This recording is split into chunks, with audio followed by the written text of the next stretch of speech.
Mateo 3. Isa, nang mga panahong iyon, dumating si Juan na tagapagbautismo at nangaral sa ilang ng Judea. 2, sinabi niya, magsisi kayo at talikuran ang inyong mga kasalanan, sapagkat malapit na ang paghahari ng Diyos. 3, si Juan ang tinutukoy ng propetang Isaias ng kanyang sabihin, may isang tinig na sumisigaw sa ilang, ihandan nyo ang daraanan ng Panginoon at ituwid ninyo ang kanyang mga landas. 4, ang kasuotan ni Juan ay yari sa balahibo ng kamelyo at may sinturong balat sa kanyang baywang. Ang kanyang pagkain ay balang at pulot-pukyutan. 5, maraming tao mula sa Jerusalem, buong Judea, at sa lahat ng lugar sa paligid ng Ilog Jordan ang pumunta sa kanya.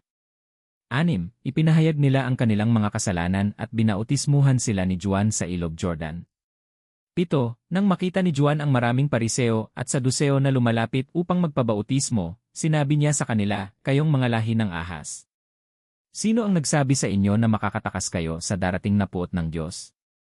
8, patunayan niyo sa inyong pamumuhay na tunay ang inyong pagsisisi. 9, huwag niyong isipin na ligtas na kayo dahil si Abraham ang inyong ninuno. Sinasabi ko sa inyo, kaya ng Diyos na gawing mga anak ni Abraham ang mga batong ito. 10, nakahanda na ang palakol sa ugat ng mga puno. Ang bawat punong hindi namumunga ng mabuti ay puputulin at ihahagis sa apoy. 11, binabautismuhan ko kayo sa tubig bilang tanda ng inyong pagsisisi. Ngunit ang darating na kasunod ko ay higit na makapangyarihan kaysa sa akin, at hindi ako karapat-dapat kahit magdala ng kanyang sandalyas. Babautismuhan niya kayo sa Espiritu Santo at sa apoy. 12, hawak niya ang panglinis ng gikan. Lilinisin niya ang kanyang giikan, titipunin ang trigo sa kamalig, ngunit susunugin ang ipa sa apoy na hindi namamatay. 13, pagkatapos nito, dumating si Jesus mula sa Galilea sa Ilog Jordan upang magpabautismo kay Juan.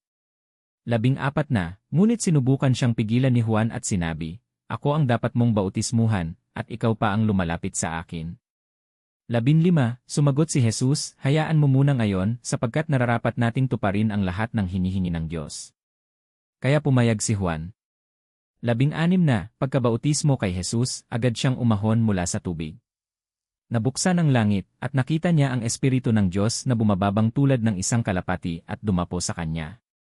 17, at may tinig mula sa langit na nagsabi, ito ang minamahal kong anak na lubos kong kinalulugdan. Pangwakas na mensahe. Kung natapos mo nang basahin o pakinggan ang mga kasulatang ito, at nauunawaan mo ang kanilang mensahe, idinadalangin ko na ang banal na Espiritu ang siyang gumabay sa iyo, magpanibago sa iyo, at magbago ng iyong buhay. Habang sinusunod mo ang mga utos ni Jesus, hayaan mong kumilos ang banal na Espiritu sa iyo. At habang ibinabahagi mo ang kanyang salita sa pamamagitan ng pag-share, pag-like, at pagkomento sa video na ito, hayaan mong kumilos ang banal na Espiritu sa pamamagitan mo, upang ang iyong buhay ay magbunga at ang Diyos ay maluwalhati.